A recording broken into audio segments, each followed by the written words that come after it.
Muchas bendiciones a todos mis hermanos hoy en Desafío Latino y también en Pasión por el Ministerio. Para mí es un tremendo privilegio poder entrevistar en esta tarde al pastor Nilo Domínguez. Bienvenido, pastor. Bendiciones. Gracias. ¿Cómo está? ¿Cómo se siente? Me siento bien, Hanoi, para mis 82 años. Me siento bien. Yo tengo bastante buena salud. Siempre he sido persona sana. Los achaques de la vejez, la diabetes, la presión alta, pero en general siempre llevé una vida ordenada. Nunca fumé, nunca tomé alcohol.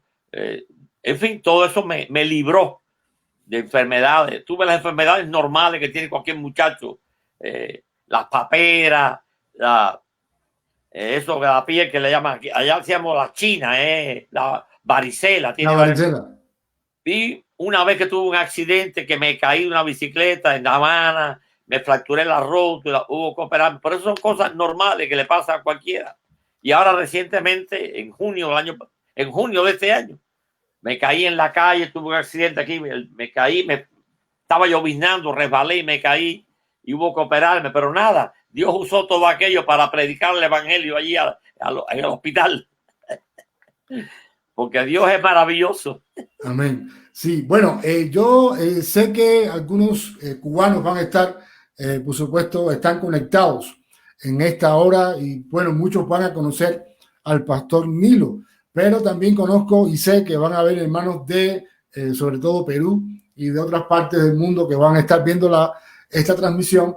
Y bueno, el pastor Nilo realmente ha sido un pastor por muchos años y nos va a contar parte de su historia en Cuba y llegó a ser inclusive presidente de la Asociación Bautista de Cuba Occidental hace años atrás, y él nos va a estar contando realmente el pastor Nilo también. Bueno, yo recuerdo cuando el Señor llegó a mi vida en los años 90, participar o estar presente en muchas de las campañas evangelísticas donde iba a Santa Clara, por ejemplo, o en la propia convención, predicaciones que todavía hay muchas historias que realmente yo recuerdo con mucho cariño. Y bueno, toda mi generación realmente le tiene un gran aprecio a usted, aunque usted no nos conozca así tal vez, pero sí es así. Cuéntenos cómo fue que Cristo llegó a su vida, de qué manera Cristo llegó a su vida y cómo usted sintió que también Dios le estaba llamando al pastorado. Hanoi, Dios trabaja de manera misteriosa. Yo tenía 12 o 13 años de edad, era un adolescente, un teenager, como dicen aquí. Vivíamos en un pueblito de Cuba llamado El Cotorro, estaba cerca de La Habana. Pero mi mamá iba a dar a luz al más pequeño de mis hermanos. Y las mujeres de aquella época pues se demoraban un tiempo en los hospitales. Y mi mamá y mi papá hicieron planes para enviarme a casa de algún familiar aquella semana. La idea era que yo estuviera 7 días, una semana fuera de la casa. Y en el plan de Dios, la semana se convirtió en 10 años. Entonces, como Dios trabaja. Entonces, estando en casa de mis tíos en Guine, otro pueblo, pues fue que allí oí de Jesucristo por primera vez. Nunca olvidaré la fecha, 19 de septiembre del año 1952. Wow. Ese día, por primera vez, yo puse mis pies en un templo protestante, en una iglesia bautista. Y ese día, por primera vez, me entregaron un Nuevo Testamento. Yo nunca había visto un Nuevo Testamento. Éramos católicos. La mayor parte de los católicos, pues, no conocen la Biblia, tristemente. Y yo no la conocía, pero aquel libro cambió mi vida. Yo lo cuento muy a menudo. Empecé a leerlo. A mí me gusta mucho la lectura. Aprendí de mi padre el amor a los libros. Y cuando aquel Nuevo Testamento cayó en mis manos, lo devoré. En una semana me leí prácticamente el Nuevo Testamento. Pero Dios, que la palabra de Dios dice que es una espada. Y leyendo la carta a los romanos, fue que yo me convertí. Yo siempre digo que Romano fue para mí, bueno, yo me convertí con el llamado camino romano. En Romanos 3:23 descubrí que yo era un pecador, cosa que yo no sabía. En Romanos 6:23 descubrí que la paga del pecado es muerte, que estaba condenado. Pero en Romanos 5:8 descubrí que Dios muestra su amor para con nosotros, en que siendo aún pecadores, Cristo murió por nosotros. Y ahí mismo me caí. Era tarde en la noche, yo lo cuento, era tarde en la noche. me derrumbé. Empecé a llorar como un niño. El Espíritu Santo que lo quebranta ahora. El domingo siguiente yo fui a la iglesia otra vez a devolver el libro. Le dije, pastor, yo soy de ustedes, yo soy de ustedes. Y así fue. Y ese día ingresé espiritualmente, ¿no?, en la familia. Me bauticé 2 años más tarde porque el pastor se mudó de allí y nos quedamos sin pastor, venían seminaristas, pero finalmente el 24 de noviembre de 1954, 2 años más tarde, me bauticé. Y Dios me ha sostenido hasta hoy. Así que casi por 70 años Dios me ha sostenido. Amén. ¿Y cómo fue en qué momento usted se da cuenta que el Señor le está llamando a ser pastor? ¿Cómo fue ese proceso? Yo quería ser abogado. Siempre fui orador. Desde muchacho fui orador. Y estando estudiando en el Instituto de Segunda Enseñanza preuniversitario, tuve un profesor que me impactó mucho, que él era abogado y era cristiano. Y me animó a ser abogado. Cuando yo me gradué del instituto en el año 1957, yo quería ir a La Habana a estudiar abogado, pero la universidad estaba cerrada porque estaba Fidel Castro en las montañas y el gobierno de Batista había declarado la ley marcial. Bueno, y la universidad era un foco de revolucionarios. Así que me quedé en el aire y ahí fue donde Dios entonces me tocó. Ya algunas personas me habían dicho, Nilo, tú predicas bien, tú tienes alma de pastor, pero no. Y fue ese tiempo así de inseguridad en que no sabía qué hacer cuando el Señor me indicó que el camino era el servicio cristiano. Y el pastor que tenía me apoyó mucho, el reverendo Calleiro, Miguel Ángel Calleiro, me apoyó mucha gente y gracias a Dios ingresé en el seminario en septiembre de 1959 y estuve 3 años y medio. El curso era de 4 años, pero no terminó los 4, llegamos como 3 años y medio. Me gradué el 11 de febrero del 1963. O sea que estuve 3 años y pico en el seminario y ya en el 63 fui a trabajar como pastor a una iglesia. Sí, cuéntenos un poquito acerca de su etapa como pastor en Cuba. Es decir, cuéntenos también alguna experiencia, los desafíos, los problemas que un pastor en su época, sobre todo después de 60, tuvieron para poder ejercer el pastorado. Bueno, para entrar en explicaciones, el comunismo es enemigo de Dios. Eso es bueno que lo sepa el mundo entero. A veces los cristianos se equivocan, se engañan, porque el comunismo es falso, es mentiroso. Y yo recuerdo cuando Fidel bajó de la montaña, se parecía a Jesucristo, con aquella barba que tenía y aquella cosa, y engañó a la gente. Y la paloma que le posó. La paloma que se le posó. Sí, era un teatro, era un teatro bien orquestado. Entonces, el primer choque lo tuve en la universidad. Yo estaba simultáneamente estudiando, que eso no lo había dicho, estando en el seminario. Como ya yo era bachiller en letras, no tenía que estudiar, pero yo quise ir a la universidad y matriculé la carrera de Ciencias Sociales, que era una carrera, era una de las pocas que podíamos estudiar. Por ejemplo, abogado no podía estudiar, no, derecho lo podía hacer. Y allí matriculé, pero tuve conflictos enseguida, porque los jóvenes comunistas públicamente me interceptaban y yo tuve que defenderme allí verbalmente, ¿no? Pero bueno, eso no me impidió que hiciera. La carrera era 5 años, hice 3, porque como el seminario era quien me sostenía, ya al irme a trabajar al interior no pude seguir. Llegué a San Cristóbal, que es un pueblito de la provincia de Pinar del Río, y allí comencé mi ministerio. Me casé, yo me gradué en el 63, me casé en el 64 con una muchacha de Cárdenas, ya está con el Señor, Virginia Noemí González Porter. Pero estando en San Cristóbal, vino la llamada prisión de los pastores, que eso se repercutió en el mundo entero. La iglesia cristiana evangélica era fuerte en Cuba, sobre todo los bautistas, éramos fuertes. La revolución de Fidel Castro chocó primero con la iglesia católica, pero después Fidel se dio cuenta que no le convenía chocar con la iglesia católica, que era fuerte. Y en América Latina era muy influyente. Entonces él llegó a un arreglo. Yo no sé qué arreglo sería, pero estoy convencido que hubo algún arreglo subterráneo entre el Vaticano y Fidel Castro. Eso algún día lo vamos a saber. El otro grupo fuerte eran los bautistas. Y entonces, claro, teníamos 80 iglesias.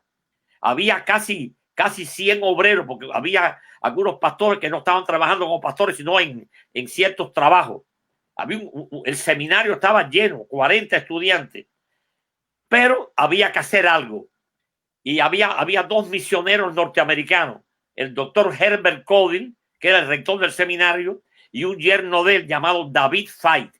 Ya los dos están en el cielo. Y entonces ellos elaboraron un plan macabro, un plan diabólico para indicar que el doctor Cody era un espía norteamericano. Así salió en los periódicos. Y el día 8 de abril del año 1965, bueno, desde el día 7 empezó la cosa. A mí me detuvieron en la madrugada del 8 de abril. Recién casado, mi hijo Nilo tenía 6 meses de nacido. Era mi primer pastorado, llevaba 1 año y medio allí. Pero esa fue una experiencia terrible, Hanoi. Pero Dios estaba en el asunto, porque el Dios nuestro es el Dios eterno, el Dios que no falla. El Dios que cuidó a Daniel en el foso de los leones, me cuidó a mí allí. La única diferencia es que los leones de Daniel tenían 4 patas y los leones míos tenían 2 patas. Es la única diferencia. Pero eran peores los míos que los de Daniel. Aquello fue terrible, pero Dios estaba en el asunto. Y en las prisiones predicamos a Jesucristo. Sufrimos. A mí nunca me dieron golpe. Claro, como cristiano uno era respetuoso, uno era obediente. Pero era un trabajo fuerte a cortar caña. Yo nunca había cortado caña. Nos acusaron de enemigos. Los periódicos. Aquí en este libro que te voy a enseñar después, aquí hay fotos. Los periódicos publicaron. Pero me condenaron a 6 años de prisión por espía. Al doctor Cody también le echaron 6 años de prisión. Pero hubo otros pastores que lo condenaron a 30 años, a 20 años, a 10 años. Aquello fue horrible. Nos miraban como enemigos. Las iglesias se vaciaron. Mucha gente se fue. Tenían miedo. El miedo es un arma terrible. Pero Dios estaba en el asunto. La intimidación. Y el evangelio llegó a las cárceles. Y Miami está lleno, Hanoi, de personas que fueron ganadas para Cristo en las prisiones. Amén. Porque Dios trabaja así. Dios es increíble. Y el Señor, en su poder, ganamos a muchas personas que estaban allí presas con nosotros. Y en nuestros pueblos, la gente, al poco, cuando pasó el miedo, la gente empezó a volver a las iglesias. Nuestros jóvenes fueron llevados, a los pastores los prendieron en el mes de abril. En el mes de noviembre, el gobierno hizo una redada con los jóvenes de las iglesias. Los sacó de las universidades. Los llevó a los campos también a cortar caña. No les hizo juicio. A mí me hicieron juicio. A ellos no. Los mandaron a cortar caña como presos sin fecha de regreso. Pero Dios estaba en el asunto. Y esos muchachos en el campo se fortalecieron. Dios los fortaleció. Y las iglesias se fortalecieron de nuevo y empezaron a crecer. Bueno, finalmente yo cumplí 5 años. De los 6, estuve 5 años preso. Dios me cuidó. Tuve un accidente, me caí una vez en una carreta, por poco me mato. Dios me cuidó. Y pudimos hasta influenciar a los militares. En este libro yo cuento aquí historias de cómo pudimos influenciar hasta los custodios, porque ellos veían la vida nuestra que era distinta. Ellos decían, ustedes son diferentes. Claro, éramos cristianos, teníamos a Cristo. Finalmente salí de la prisión en el mes de agosto de 1970. Me envió la Convención Bautista, entendió que era prudente que los pastores que habían estado presos cambiarlos de campo. Y a mí me trasladaron de Pinal del Río, que es la más occidental de la provincia, para un lugar llamado Caibarien, cerca de Santa Clara, mi zona. La provincia de Villa Clara, Y allí estuve 10 años. Yo creo que fue mi pastorado más activo, Hanoi. Yo salí de la prisión con un deseo de predicar, que aquello fue una cosa, vaya, increíble. Yo mismo ahora me doy cuenta que era Dios quien me movía. ¿Tú sabes lo que es tener 10 campañas de evangelismo en el año? Wow. Además de mi iglesia. Y bueno, yo atendía 2 iglesias. Me mandaron para Caibarien y Remedio. Allí fui pastor de los padres de Tania. Tania estaba en el vientre de la madre cuando yo llegué allí de pastor. Estuve 10 años allí. Fue un pastorado precioso.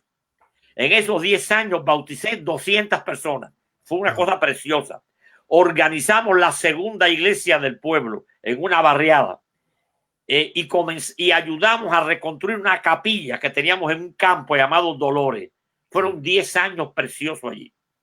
De allí, Dios pastor, me llamó. Perdone. Sí, pastor, perdone. Tal vez lo que nos están viendo ahora no tienen pudiéramos decir, el entendimiento que 200 personas que se bautizaran en esa época era, pudiéramos decir que ahora miles de personas. Un milagro, porque había mucho miedo en la población.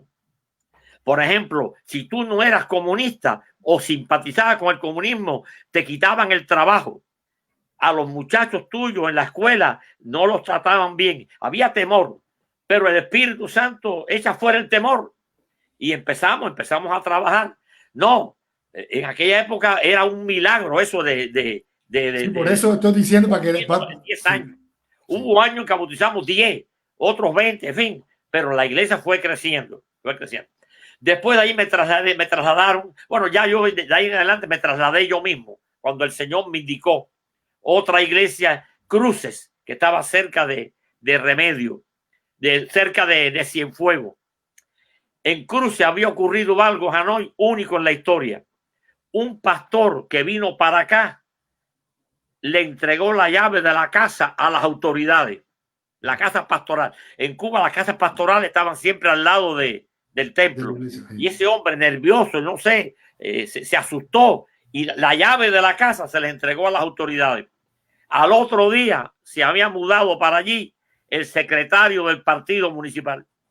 Y eso pasó en Yaguajay también, algo parecido. Pasó algo parecido en Yaguajay. Sí. Y aquella iglesia de Hanoi estuvo 15 años sin pastor, porque no había casa donde vivir.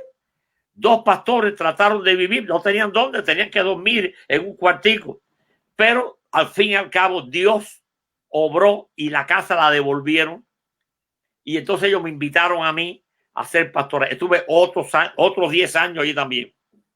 De allí son estos muchachos Hanoi y Yusin que te hablé. En ese pastorado yo no pude hacer tanta obra porque me metí a construir el templo. El templo se estaba cayendo. Hanoi, construir un templo en Cuba es una tarea titánica, porque tienes que empezar a dar pico y pala, tú, el pastor, desde el primer hueco hasta el último. Entonces casi dediqué 5 años a la reconstrucción del templo. Y eso, por supuesto, me impidió un poco la obra misionera. Pero aún así, ahí había un buen liderazgo y la iglesia creció. No organizamos ninguna iglesia. El templo lo reconstruimos, un templo precioso de 2 plantas que está allí. Estando allí, yo tenía una inquietud por mis padres. Mis padres estaban ancianos ya, y vivían en un pueblito llamado San José de las Lajas, que era donde yo nací. Y yo tenía carga por ellos. Y se presentó la oportunidad de moverme para la provincia de La Habana, para un pueblo llamado Tapaste, que es un pueblito cerca de ellos. Yo sentía carga por mis padres. Yo les mandaba un dinerito de cuando en cuando, pero yo sentía que ellos me necesitaban. Óyeme, al año de estar allí, se murió un hermano mío que era que los cuidaba a ellos. Me tocó a mí la tarea y el privilegio de cuidar a mis padres. Los enterré a los 2, a mi padre primero, a mi madre después a mi suegra. Estando allí, pero los planes de Dios, ¿cuáles son? Estando allí en Tapaste, es que me eligen presidente de la convención. Que de otra manera yo no lo hubiera aceptado, porque desde las villas, bueno, varias veces me habían propuesto, pero yo entendía que viviendo en las villas a 500 kilómetros de distancia, no tenía manera de atender lo que era la convención. Entonces, estando en Tapaste, me sorprendió.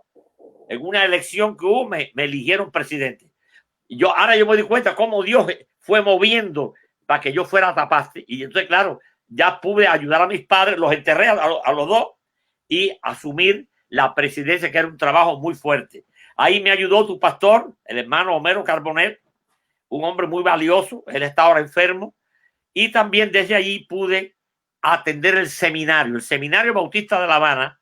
Yo toda la vida quise ser profesor, pero igual viviendo en las villas.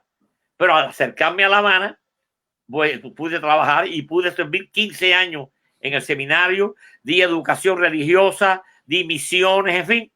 Y por supuesto, finalmente vine a vivir a La Habana, la ciudad de La Habana. Que a mí no me gustaba mucho la ciudad de La Habana. Yo prefería los pueblos pequeños, donde uno puede identificarse más con la gente. Los pueblos pequeños son muy familiares, son muy hospitalarios. Y bueno, fue mi último pastorado, tuve también de 8 o 9 años en Arroyo Apolo, que es una barriada de la ciudad de La Habana. Allá había un templo, me pasó algo parecido a Cruces. Había un templo en ruinas, un templo en ruinas. Un templo en ruinas. Peor que el de Cruces, porque el de Cruces era de mampostería, este era de madera. Y el sueño de los hermanos era un templo nuevo. Como ya yo tenía experiencia del templo de Cruces, yo me di cuenta de que ellos querían hacer un templo nuevo. Y el gobierno no decía ni que no ni que sí. Pero cuando yo llegué le dije, hermano, esto a mí me parece que va a haber que hacer una reconstrucción, no una construcción nueva. Ellos habían hecho unos planos preciosos para hacer una catedral al lado porque la casa pastoral estaba a 1 cuadra de distancia y tenía un patio muy bueno.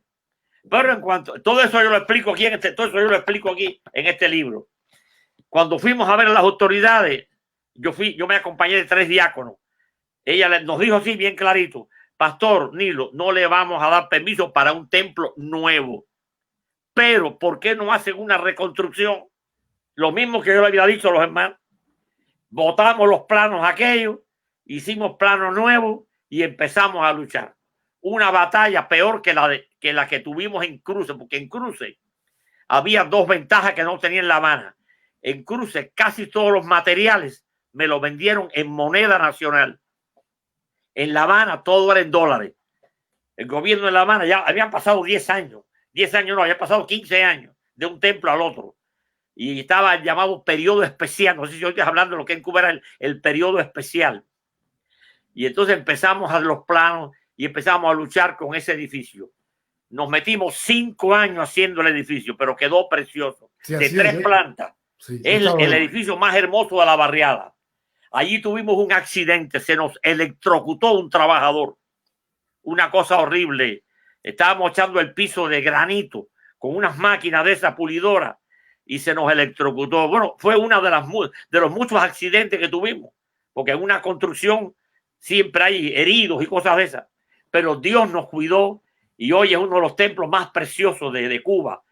Y claro, ya llegó la edad me llegó en esa época la edad de la jubilación. Cumplí 65 años de edad. Yo me sentía fuerte todavía, pero ya mi esposa se me había enfermado. La habíamos operado de cáncer de mama y eso la debilitó mucho. La radiación la debilitó mucho. Ya de mis 3 hijos ya había 2 aquí y ellos decían, papi, nosotros queremos ayudarle, pero desde Cuba. Y empezaron a animarme. Cuando yo salí de la prisión, Hanoi, yo podía haber venido para acá. La mayoría de los pastores presos vinieron para acá porque el gobierno americano hizo un convenio con el cubano como si fuéramos refugiados. Y por ahí se colaron la mayoría de los pastores. Pero yo decidí quedarme en Cuba. No porque fuera más guapo, pero es porque Dios me lo puso en el corazón. Y mi esposa me apoyó. Y Dios bendijo esa decisión porque te cuento que pude servir en el seminario, en la convención. Se me olvidaba decirte que ya cuando terminé la presidencia, habíamos organizado una junta de misiones, que eso en Cuba no existía. Las iglesias hacían trabajo misionero, pero un poco desordenado. Pero siendo yo presidente, nos dimos cuenta que había que crear un organismo para misiones. Y empezamos a trabajar en eso. Y ya cuando yo termino la presidencia, se organiza la Junta Misionera y tuve el honor de ser el primer director de la Junta Misionera. Eso implicó viajes al extranjero, Tuvimos que ir a Brasil en 2 ocasiones porque los bautistas de Brasil nos ayudaron. Vinimos aquí a Estados Unidos en varias gestiones porque había que tocar puertas. Pero Dios hizo cosas increíbles. Así fue que empezamos a organizar. Y bueno, ya desde mi presidencia, te cuento que empezamos a organizar iglesia. Y ese ímpetu continuó hasta el día de hoy. Hoy hay casi 500 iglesias en Cuba occidental. Una cosa increíble. Sí. Muchas de ellas están en casa de familia. El 70% están en casa de familia. Como en los tiempos bíblicos. En el Nuevo Testamento, lo dice allí, Hechos 5:42, todos los días en el templo y por las casas. Las casas sirvieron de templo. Y hoy hay, yo calculo, el último informe que tengo es de hace 2 años. Yo fui a Cuba en el 2018, que me invitaron a predicar. Yo vi la predicación. En la Junta Misionera. No sé si has visto la predicación. Sí, la vi aquí en Colombia. Sí. Ok. Pero lo que te quiero decir que ese es el último dato que tengo. Pero en ese momento había casi 500 en Cuba Occidental. En Cuba Oriental había más todavía. Sí. Porque en Oriente, en las montañas de Oriente, al pie de cada montaña hay un bohío de guano y ahí hay una iglesia. Porque Dios está vivo. Amén. El Dios de Daniel es el Dios nuestro. El Dios de Pablo es el Dios nuestro. Lo dice Hebreo. Jesucristo es el mismo ayer, hoy y por los siglos. Amén. Pastor, hay una parte importante que quiero poder, a ver si que usted me haga, quiero hacer una pregunta porque coincide, Dios permite que usted esté en Tapaste, sea presidente de la convención, y en esa época me parece que hay un cambio a raíz del periodo especial, hay un cambio en la iglesia. En la iglesia antes del 90 iba muy poca gente y la gente no estaba interesada en Dios, pero a partir del año 90, por ahí, en esa época, las personas comenzaron a, bueno, yo creo que un gran por ciento de todos los cristianos de Cuba, un 80% pudiéramos decir, son del 90 hacia acá. De hecho, el Señor llegó a mi vida en el año 93. Yo era misionero de la primera iglesia bautista y yo recuerdo que en una capilla, de una de las capillas, que cabían 40 personas, sin corriente, se podían reunir el doble de personas porque había un gran deseo de buscar al Señor. Entonces, yo le quiero preguntar a usted, ¿cómo fue ese cambio? ¿Ustedes estaban preparados? ¿Cómo les tomó a ustedes el cambio de ver tantas personas, de pasar de una persecución a pasar de alguna manera, no es que se acabara la persecución, pero por lo menos era el evangelio más abierto? Realmente no estábamos preparados. No estábamos preparados. Nos sorprendió aquello, porque Dios lo sorprende a uno. El Dios que tú y yo tenemos es un Dios que nos sorprende. Es un Dios que no podemos tenerlo bajo control. A Dios no quiere lo controle. Hubo 3 factores que ayudaron. Primer factor, la visita del Papa ayudó increíblemente. La visita del Papa ayudó. Cuando Juan 23 fue a Cuba, el gobierno quiso coquetear con la Iglesia Católica, pero incluyendo la Iglesia Católica, también nosotros nos colamos por ahí. Me acuerdo que yo quería pintar el templo. Oye bien, no se conseguía pintura. Pero me dijeron, ve a la fábrica de pintura y di allí que tú vas a pintar el templo porque el Papa viene. Era una mentira piadosa. Y fui a la fábrica y pedí la pintura. Había que pagarle en dólares, había que pagarle en dólares. Pero así todo, me dijo la muchacha, esto es porque el Papa viene. Sí. Te cuento esto porque se aflojó un poco lo antirreligioso. El Papa era religioso, no era bautista ni nada de eso, pero la gente, bueno, la otra cosa fue que no cabe duda que después de la tormenta viene el arcoíris. Y aquellos tiempos difíciles de la prisión nuestra, de la prisión de los muchachos, ya había pasado. Y quieras tú o no, uno se va, ¿cómo decirte? Uno se va a enfrentar los problemas. Cuando uno lucha con ellos, uno va aprendiendo cómo luchar con ellos. Entonces, la gente aprendió a cómo sobrevivir. Por ejemplo, los niños en la escuela, había que ser pionero. Pionero era que le ponía una pañoleta, pero eso era más bien una cosa cosmética, porque ellos decían, los padres tenían miedo al principio, ¿no? No, porque seremos como el Che, pero nosotros nos dimos cuenta que todo aquello era una pantalla, eran números. Me acuerdo un día, por ejemplo, mi hijo Nilo no era pionero. En la escuela de él, el único niño que no era pionero era Nilito. Y pero la maestra vino a vernos, habló con mi esposo y conmigo. Nos dijo, miren, yo sé que ustedes son cristianos, pero ni yo soy comunista tampoco, estoy haciendo el papel.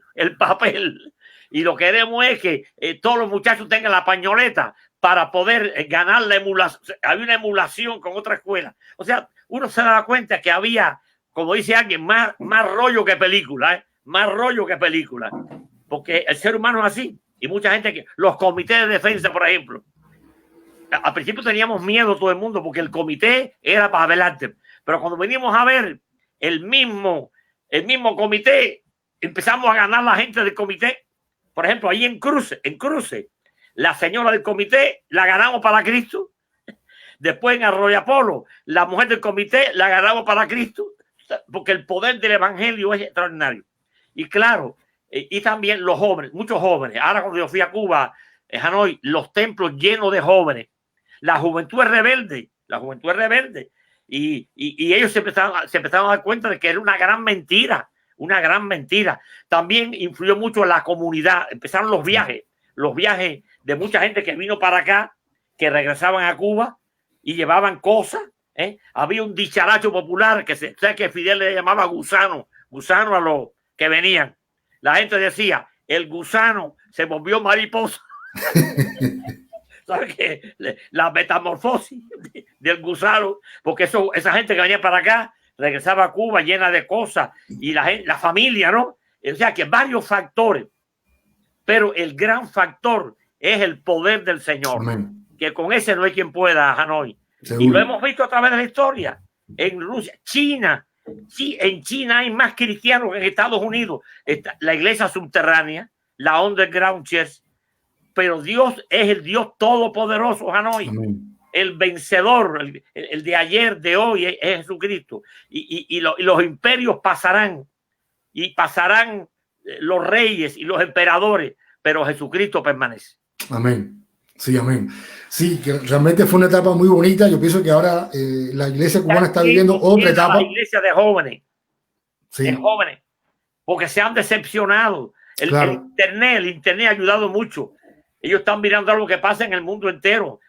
Por eso cuando la cortina de hierro se cayó el comunismo. Así es. Porque el comunismo vive de eso, vive de mentira. Se le cayó la careta. ¿De acuerdo? Sí, pastor, háblanos acerca del libro y de lo que ha escrito y cuéntenos también del blog. Yo he sido escritor desde muchacho. Desde que era un primario, en la escuela escribía composición. En la escuela pedían hacer una composición, yo la hacía. Me acuerdo que gané algún premio en el instituto escribiendo sobre José Martí. Yo siempre he sido martiano. Martí ha sido para mí mi héroe. Por supuesto, Jesucristo es el héroe de todos los héroes, ¿no? Pero aprendí a escribir y primero escribí en periódico. En Cuba yo nunca pude ir a la escuela de periodismo, estaba prohibido, pero aprendí empíricamente y trabajé en 2 o 3 periódicos locales y nacionales. La iglesia de Gwynedd tenía una revista, se llamaba La Antorcha Cristiana, que yo escribí allí. Y así, o sea que siempre cultivé el arte de escribir, pero nunca escribí un libro para publicar. Pero estando en la prisión, cuando ya al final, yo tuve 5 años en la prisión y no pude venir a mi casa hasta que cuando yo llevaba 4 años, me dieron un pase. Un pase era una oportunidad de 72 horas de ir a mi casa. Y claro, cuando venía a mi casa, que ya empecé cada 45 días, me daban esos 3 días, ya porque me portaba bien, era un premio a la buena conducta del recluso. Pues yo tenía una vieja máquina de escribir que me la había regalado un hermano de un pastor, Underwood, una máquina antigua de esa, y me ponía a escribir. Y escribí, tengo aquí como 4, te los voy a enseñar, tengo aquí como 4 manuscritos. Este es uno de ellos, no sé si... Este es uno de ellos. Se ve. Está manuscrito. Este se va a publicar, si lo quiere, el año que viene. La Escuela del Sufrimiento. Esto está escrito a máquina. Esto fue escrito en el año 69. Yo salí de la prisión en el 70. Pero como yo venía a mi casa cada 2 meses, dedicaba tiempo a escribir. Este nunca se pudo publicar en Cuba. Queremos publicarlo aquí ahora. Otros más, por ejemplo, aquí, yo tengo aquí como 3 más que ni los tiene aquí, porque él me los va a digitalizar. Este es el que vamos a publicar ahora, Los 4 Horcones. Los 4 Horcones es una historia de una casa de ordeño de vaca que yo visité trabajando y vi que una casa se había caído y la otra no. Y le pregunté al campesino, ¿por qué una casa se cayó y la otra no? Me dijo, los 4 horcones son de madera dura. Y la casa que tiene horcones de madera dura no se cae. Entonces yo aplico esto a la sociedad. La sociedad tiene 4 horcones. Y aquí hablo de los 4 horcones. Y así hay otros más por aquí que yo espero que si no es este año que viene, bueno, este es otro. Este es una novela autobiográfica. Se llama Baracutey. La palabra Baracutey le decían en Cuba, no sé si te acordarás, cuando un nido de pájaro tenía un solo pichón, un nido de pájaro, sacaba un solo pichón, a ese pichón le decían Baracutey. O sea, un pichón solitario. Entonces, esta es una etapa de mi vida en que yo me sentía muy solo, me había ido de mi casa a estudiar, vivía con unos tíos. Fue una etapa de profunda reflexión hasta que encontré a Cristo. Yo me sentía solo hasta que encontré a Cristo, el amigo. O sea, que tú ves, hay varias de estas novelas. Pero últimamente, la que pudimos publicar es una que se llama Memorias de un predicador. La publicamos en el 2019. Hicimos 1.600 copias. Se agotaron. Recoge, no es una biografía. Son anécdotas de predicaciones mías en Cuba y en el extranjero. Pero anécdotas sazonadas a veces con historias, unas trágicas y otras alegres. Y gustó mucho. Este otro es la historia, esta sí es mi autobiografía. Se llama Río Crecido porque yo tengo el nombre de un río, Nilo, el río Nilo. Cuando un río se desborda, como ocurrió, yo me crié a la orilla del río Mayabeque. El río Mayabeque es un río de Cuba. Cuando un río se desborda, arrasa árboles, casas, pero el río Nilo es diferente. El río Nilo, que nace allá en las montañas de Etiopía y que corre por 5.000 y pico de kilómetros, cuando desemboca en el Mediterráneo, está Egipto. Egipto es un desierto, pero el río Nilo lo fertiliza y lo convierte en un jardín. Entonces, la idea del libro es que la vida mía ha sido así, como un pequeño río que ha crecido desde que yo era un niño, pero que Dios me ha usado para bendición de otras personas. Esa es la idea del libro. Entonces, tiene un recuento de mis 5 pastorados, hablo del seminario, hablo de la prisión, hablo de mis estudios. En fin, es un recorrido bastante, no muy amplio, tiene 200 páginas, hubiera sido necesaria 500, pero los libros grandes aquí la gente no los lee. No sé en Colombia, pero aquí la gente le tiene pánico a los libros grandes. Así que, y lo acabamos de publicar, hicimos el lanzamiento aquí, estamos tratando de publicarlo, lo estoy regalando, alguna gente me da una ofrenda y con eso sacamos los gastos, que es lo que queremos hacer. Te lo voy a hacer llegar después. Gracias. Porque ahora los correos están cerrados. Cuando los correos abran, te los voy a mandar. Para que lo dedica. Sí. ¿Qué más quieres saber? Ok, bueno, primero, antes de lo que viene ahora, me gustaría, bueno, saludar a los hermanos que nos están viendo, a Selva Ledesma, Gina de Villero, Gisabí, también a Leyanis Díaz desde Guantánamo. Ana Ana de Águila, Murrieta. Bueno, les saludamos a todos y también les invitamos a poder también, bueno, saludamos al hermano Luis de Villavicencio, un hermano súper querido, a Mildred también, la esposa de Baisel, le saludamos, y a Dinora Lima. Bueno, es Dinora Lima, muy amiguita de mi esposa. Sí. Dinora era amiguita de mi esposa cuando jovencita. Nos está viendo. Bueno, pastor, quiero que me haga una anécdota, sí, y después vamos a pasar a otro espacio. Cuéntenos, cuando usted predicó en el sermón de la convención, que lo invitaron, usted hizo una historia de cuando era pastor en Caiparien. Yo le quiero decir que yo vi esa predicación casi que 3-4 días después. La historia de, ¿cómo es? Del muelle. El borracho. Sí, del borracho. ¿Cómo es la historia esa? Yo estaba contando, yo llego a Caibarín en el año 70, cuando salgo de la prisión. Caibarín es puerto de mar, puerto de mar. Pero yo cuento la anécdota, Hanoi, para demostrar que los cristianos tenemos que lanzarnos a rescatar al perdido. Entonces, esa anécdota yo no la vi, pero me la contaron. Allá había un muelle, pues, Caibarín tenía un puerto, pero no había mucho calado. Y había un muelle largo, pero era de madera. Y con madera, al fin y al cabo, se echó a perder. Pero llegó la revolución que todo lo hace nuevo y bonito. Y convirtió el muelle de madera en un muelle de concreto para que los barcos llegaran. Pero en la fiesta no había comida, lo que había era ron. Allí había una fábrica de ron en Calle Barien. Y en la tomadera de ron, un borracho se cayó al mar allí. Y todo el mundo lo veía, pero nadie hacía nada. De pronto, un hombre se tira, lo coge por el pelo y lo saca. Y cuando la gente lo ve, la gente empieza a aplaudirlo. Y él dice, no me aplaudan, díganme quién me empujó para bajarme con él. Entonces la aplicación es, a Cristo no hubo que empujarlo. Cristo vino Amén. Voluntariamente a buscarte a ti y a mí. Y esa fue la anécdota del pobre borracho. Cristo vino. La idea era que era un culto de misiones. La iglesia tiene que hacer lo que hizo Cristo, venir a ir a buscar al pecador.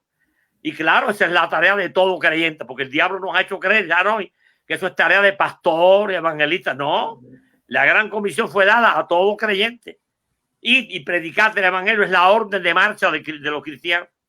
Y hay que ir, ¿no? Y eso es lo que yo he querido hacer toda mi vida, ir y lo hasta ha hecho. que Dios me llame. Sí. Pastor, me gustaría que pudiera compartir algo de la palabra con los hermanos que nos están viendo. Sí, yo lo voy a dejar solo y usted va a compartir, y bueno, tiene el tiempo. Bueno, estamos en Navidad. Y lógicamente yo pensé eso mismo. Aquí tengo el Evangelio de Lucas. En el Evangelio de Lucas, a mí me encanta Lucas. De los 4 evangelios, a mí me gusta más Lucas que ninguno. Porque Lucas era historiador. Y Lucas era médico. Y Lucas da detalles que no dice a nadie. Entonces, en Lucas capítulo 2, cuando narra allí la llegada de María y José, dice, y aconteció que estando ellos allí, se cumplieron los días de su alumbramiento. Y dio a luz a su hijo primogénito y lo envolvió en pañales y lo acostó en un pesebre porque no había lugar para ellos en el mesón. Y estas palabritas, no había lugar para ellos en el mesón, a mí me han golpeado mucho, porque desgraciadamente a través de la historia tampoco ha habido mucho lugar para Cristo en el mesón. Yo anoté aquí 4 o 5 lugares donde Cristo no es bienvenido. Las universidades. Aquí en Gainesville hay una de las más grandes universidades de América. 20,000, 30,000, 40,000 estudiantes. Pero el ateísmo se nos ha metido en las universidades. El modernismo, el liberalismo. Hoy las universidades en América, yo no sé, en Colombia, en otros lugares, son focos de gente, si no de ateo, por lo menos de gente libre pensadora, que rechaza el evangelio. Tristemente, no hay lugar hoy en las universidades. Tampoco hay lugar entre los políticos. El Capitolio, este país, ustedes saben que ha pasado por una experiencia traumática. Las elecciones del 3 de noviembre. Todavía hoy no se sabe quién es el presidente de este país. Se habla de un fraude masivo. Se habla de muchas cosas feas, tristemente. Una nación como esta, construida sobre la Biblia, under God, los peregrinos del Mayflower que llegaron a este país en el mes de noviembre del año 1620, de ahí viene Thanksgiving, eran cristianos, traían la Biblia, traían la palabra de Dios, pero lastimeramente América se ha olvidado de Dios y la política está corrompida. La Casa Blanca no se sabe lo que va a pasar ahora. El Congreso, no hay lugar para Cristo. No hay lugar para Cristo, tristemente, en Hollywood. Yo no sé la cinematografía de Colombia, como es la cinematografía de Estados Unidos, Hollywood.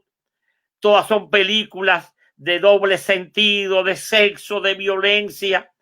Hace poco se hizo la película del Arca de Noé, que fue una cosa absurda, un disparate. Le pusieron a Noé viviendo con no sé con quién.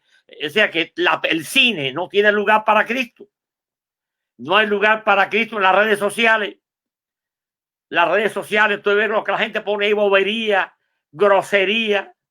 Los mismos medios de comunicación en este país, la mayoría son de izquierda. No dan detalles de las cosas de las iglesias. Ahora hay una boda de homosexuales y la ponen en primera plana. Hay una cosa maleza y la ponen, pero no te ponen nunca una convención y te ponen nunca un predicador. Tristemente, vivimos en una sociedad que no tiene lugar para Cristo. Pero qué bueno que tú tienes lugar para Cristo en tu corazón. Eso fue lo que yo hice cuando tenía 14 años. Le abrí mi corazón a Cristo. Le di a Cristo mi vida y Él se convirtió en el Señor de mi vida.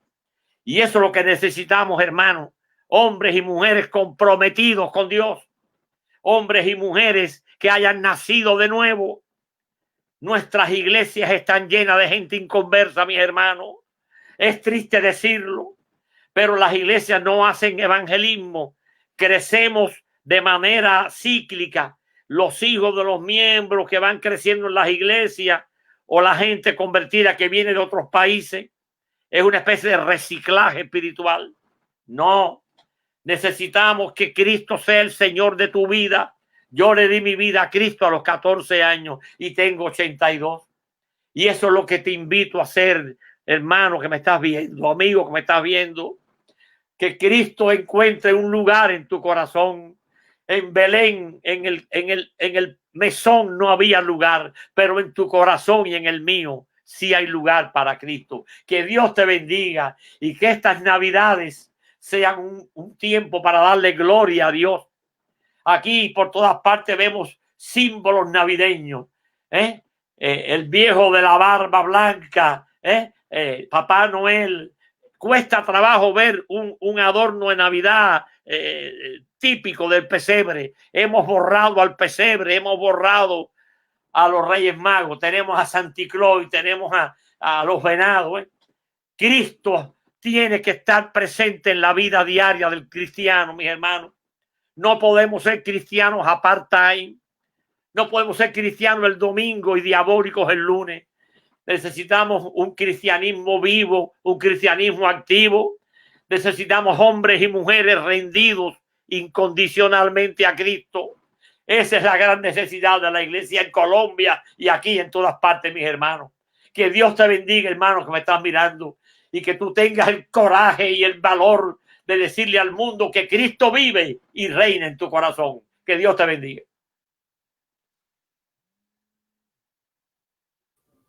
Sí, bueno, realmente que Cristo pueda encontrar un lugar en el corazón de nosotros, pero que también pueda encontrar un lugar en el hogar, en la sociedad, en la comunidad. Por supuesto. Sí, por supuesto. Sí. Pero no te olvides que Cristo empieza por el individuo. Exacto. Ahora vivimos en una sociedad, Hanoi, de masividad. Ahora todo es masividad. No. Cristo empezó en el hombre, en Nicodemo, en Saqueo, en la Samaritana, el hombre. Cuando tú cambias el hombre, cambia la sociedad. Así es. Es el secreto. Hemos invertido, hemos invertido. Tenemos que ir al hombre, al individuo, ocuparnos de cada persona, porque la iglesia se ha desvirtuado un poco con las multitudes. En Cuba decimos que el que mucho abarca, poco aprieta. Estos días yo hablé aquí en la iglesia de Nilo, en aniversario, de hermano, piensen en ahora para el nuevo año, piensen en una persona, una sola. Tomen su nombre y caigan de rodillas todos los días y visítenlo y llámenlo por teléfono. Una vida para Cristo. Queremos ganar a todo el pueblo, no se puede. Uno por uno es como Cristo quiere que ganemos a la gente. Así es. Pastor, algo más que quiera decirnos. Realmente ha sido un tiempo muy especial, pero algo más que nos quiera decir. Aquellas personas, por ejemplo, que han perdido cosas, que han perdido familiares con todo el tema de la cuarentena. Este ha sido un tiempo muy difícil, pero Dios está vivo. Dios está vivo. No podemos olvidarnos que a Dios no se le escapa nada. Dice la Biblia que no cae un pajarillo al suelo, que no me cae un cabello. Todo lo que ocurre, de alguna manera, Dios lo permite. No olvidemos que la voluntad de Dios es doble. Hay la voluntad permisiva de Dios y la voluntad activa de Dios. A veces Dios permite cosas que uno no entiende. ¿Por qué Dios permitió que fuera la prisión? Pero Dios tenía un propósito con eso, Hanoi. Hoy han pasado 55 años y hoy yo le doy gracias a Dios por la prisión. A mí me fortaleció la prisión. El que entró en la prisión era un muchacho de 26 años. Salió un hombre ya maduro, porque el horno del sufrimiento me moldeó. Sabe que el acero no se funde a 100 grados, el acero se funde a 5000 grados. Y Dios tiene a veces que hacernos pasar por el horno. Y si tú vas a la Biblia, tú vas a ver que todos los grandes hombres de Dios, Él los pasó por el horno. José lo pasó por el horno, Daniel por el horno, Pablo, pero salieron de allí gigantes. Entraron enanos y salieron gigantes. Y esta pandemia ha servido para eso, para fortalecer la fe. El que no sirve se fue. Las iglesias se están recuperando aquí de nuevo. Después que hubo el cierre aquel, ya se están de nuevo las iglesias. Algunos no han venido y algunos nunca vendrán. Ok, pero Dios está allí. El que no falta es Dios. No importa que tú y yo no estemos, el que no puede faltar es Dios. Yo estoy seguro que esta pandemia Dios la ha permitido de alguna manera. A veces no entendemos a Dios, pero es que a Dios no hay que entenderlo. A Dios lo que hay que amarlo. A Dios lo que hay es que amarlo y nada más. Ese es mi consejo. Así es. Bueno, muchas bendiciones a todos los hermanos que han estado conectados con nosotros en este tiempo. Les invito también a que puedan compartir esta entrevista, este testimonio del pastor Nilo Domínguez, que, bueno, como decía, para nosotros, mi generación realmente, y eso todavía lo sigue siendo, pero para mi generación fue muy importante para nuestro crecimiento espiritual. Y el pastor Nilo tiene una característica cuando predica, y es que lo mismo te hace reír que de pronto te hace llorar, porque realmente nosotros, bueno, eran 4 días de campaña, que en aquel tiempo era muy común, y uno, por supuesto, estaba todo el tiempo ahí, se llenaba el templo. Si quieres decirnos algo sobre el libro. No, lo que te voy a decir es que la última campaña que tuve en Cuba antes de venir fue en Santa Clara. Wow. El pastor me invitó, fue un viernes, sábado y domingo, nunca lo olvidaré. Estaba el templo todavía medio construir, ya usamos el santuario, pero estaba sin terminar. Esta fue mi última campaña de evangelismo en Cuba y yo nunca olvidaré aquella linda experiencia que tuvimos allí. Sí, había una historia, una ilustración que usted usaba del león. No recuerdo cuál era algo del león. A lo mejor no se acuerda. Yo sí recuerdo algo de una ilustración que usted hacía que estaba relacionada con eso. Pero no recuerdo, era algo que usted usaba en una de las predicaciones. Recuerdo una de las predicaciones que tiene que ver que la iglesia es la enfermera. Ah, ese sí. Ese sermón yo lo prediqué mucho y todavía aquí, la iglesia, la enfermera del mundo. Así es. Y él tiene 4 puntos, ¿eh? El mundo, el enfermo. El evangelio, la medicina. Jesucristo, el médico. Pero la iglesia, la enfermera. Amén. Y ahora lo he dicho mucho porque el mundo está enfermo. Así es. Física y moralmente. Jesucristo es el médico, no hay otro. Esto no es Trump, ni Biden, ni nadie. El médico se llama Jesucristo. Amén. Y la medicina es el evangelio. Esto no es filosofía, no es política, no es sociología, no es psicología, porque las iglesias se han llenado de psicólogos. No. El evangelio es poder de Dios. Amén. Para salvación. La sangre de Cristo, hermano, él sigue teniendo poder. Hay poder. Hay un corito que cantamos, ¿te acuerdas? Hay poder, sin igual poder en Jesús quien murió. Hay poder, sin igual poder en la sangre que Él vertió. Amén. Amén. Vamos a orar y vamos a darle gracias a Dios por este tiempo. Ha sido realmente una bendición. Padre, te damos muchas gracias por esta tarde. Y te damos muchas gracias por el pastor Nilo. Y te pido que tú, Señor, le continúes bendiciendo. Le sigas fortaleciendo de salud, de tanta pasión, Señor, que él nos inspira. Te ruego, Señor, que pueda seguir siendo útil, Señor, de aquellos que siempre están dispuestos a servirte para que otros te puedan conocer.